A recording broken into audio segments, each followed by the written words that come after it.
नमस्कार. सरळ आणि सोपी भगवद्गीता या सिरीजच्या 73व्या भागात आपल्या सर्वांचं स्वागत.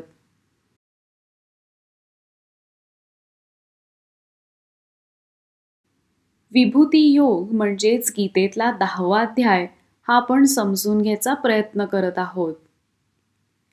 काही नवीन करायचे म्हटले की मनावर दडपण आल्यासारखे वाटते.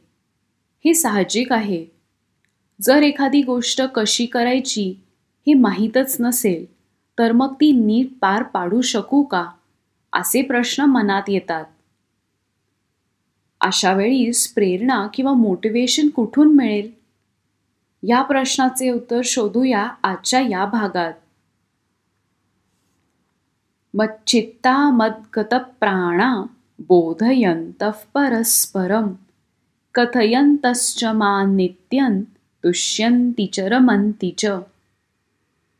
या श्लोकातून श्रीकृष्ण अर्जुनाला सांगतात की माझे भक्त माझ्यावर मन केंद्रित करून आणि त्यांचे जीवन मला समर्पित करून ते सदैव समाधानी राहतात. एकमेकांना माझ्याबद्दल ज्ञान देण्यात आणि माझ्या महिमांबद्दल बोलण्यात त्यांना खूप आनंद मिळतो. मागच्या भागात आपण आपले जग हे कोणाकोणाच्या मदतीने बनले आहे याबद्दल जाणून घेतले. सप्तऋषी, 4 संत आणि 14 मनु यांच्या मदतीने हे जग चालते. आपण असेही म्हणालो की आपण स्वतः थोडे इन्व्हेस्ट केले तर या जगाबद्दल आपण अधिक जाणून घेऊ शकू. तसे झाल्यास मनाविरुद्ध झालेल्या गोष्टी फार त्रासदायक वाटणार नाहीत आणि आपण जास्त चांगले निर्णय घेऊ शकू. जेव्हा शेतकरी जमिनीत नवीन बी पेरतो तेव्हा त्याचे लक्ष हे त्या नवीन रोपाकडे असतं. जमिनीतील वाळू, खत, पाणी, सूर्यप्रकाश या सगळ्या गोष्टींकडे शेतकऱ्याचे बारीक लक्ष असते. आणि शेतकऱ्याच्या लक्ष आणि प्रयत्नांमुळे थोड्या दिवसांनी एक निरोगी रोपटं वाढतं. एका साधकाचे पण असेच आहे. भगवंतांसाठी असलेली भक्ती म्हणजे त्यांच्यावर आपले लक्ष केंद्रित करणे. या भगवंतांमुळेच आपण आहोत याची जाणीव असणे आणि त्याचबरोबर त्यांच्यात आपले मन गुंतवणे. एखाद्या साधकाच्या या कष्टांमुळे त्याची भक्ती ही त्याला जीवनातील कोणत्याही समस्यांना सामोरे जाण्यास शक्ती देते. पुढे श्रीकृष्ण म्हणतात की हे साधक तुष्यन्ति च रमन्ति च असतात. याचा अर्थ म्हणजे समाधानी आणि आनंदी. लहान मुलांना खेळायला भरपूर गोष्टी असतात. एका टॉय शॉपमध्ये त्यांना नेले की मुलांच्या आनंदाला काही सीमा नसते. मुलांचे सर्वात आवडते असे एखादे खेळणे नक्कीच असते. कोणी घरी आलं की ते हे खेळणं पाहुण्यांना दाखवतात. बाहेर गेलो की मुलं हे खेळणं कधी कधी त्यांच्या बरोबर घेऊन जातात. फोटोमध्ये हे खेळणं तर आलंच पाहिजे. तुमच्या लहानपणीच्या आठवणीत असे कुठले खेळणे होते का? एखादा सॉफ्ट टॉय किंवा खेळण्यातील गाडी नक्कीच असेल. त्या खेळण्याची आठवण काढून तुम्हाला मनात नक्कीच आनंद झाला असेल. काही आठवणी देखील ताज्या झाल्या असतील, नाही का? मुलं सर्वात जास्त त्यांना काय आवडतं यावर त्यांचे मन स्थिर करतात. एक साधक देखील तेच करतो.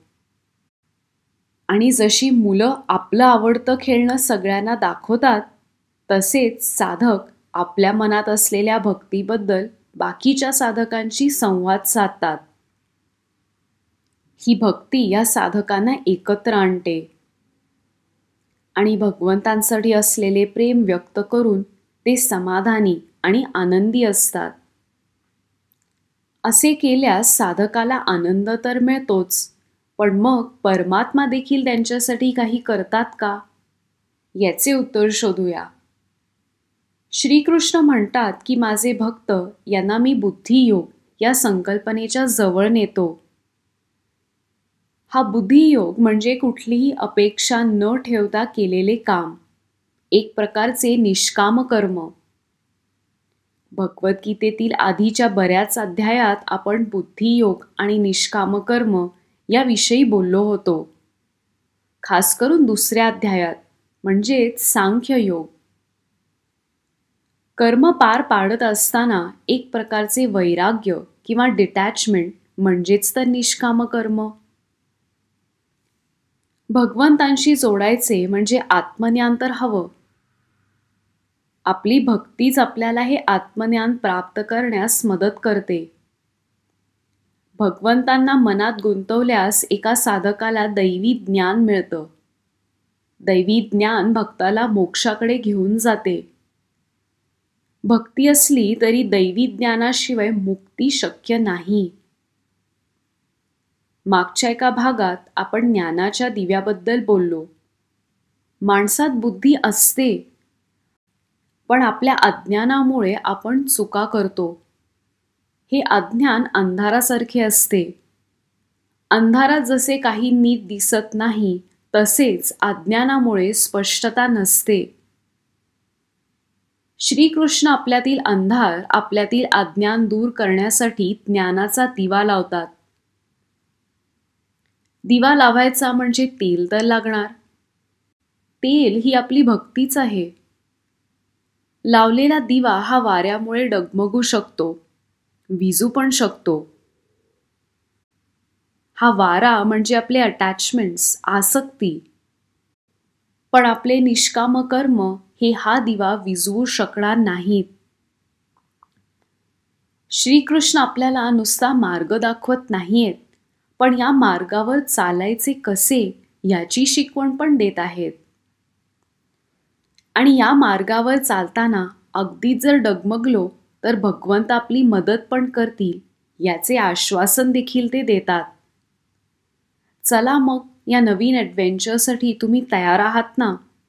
मनात भीती असेल, काही नवीन करायचं म्हटलं की ही भीती येतेच. पण आपल्याला मार्गदर्शन द्यायला आपल्याबरोबर श्रीकृष्ण असतीलच. त्यामुळे भीती कशाला? भेटूया पुढच्या भागात. धन्यवाद.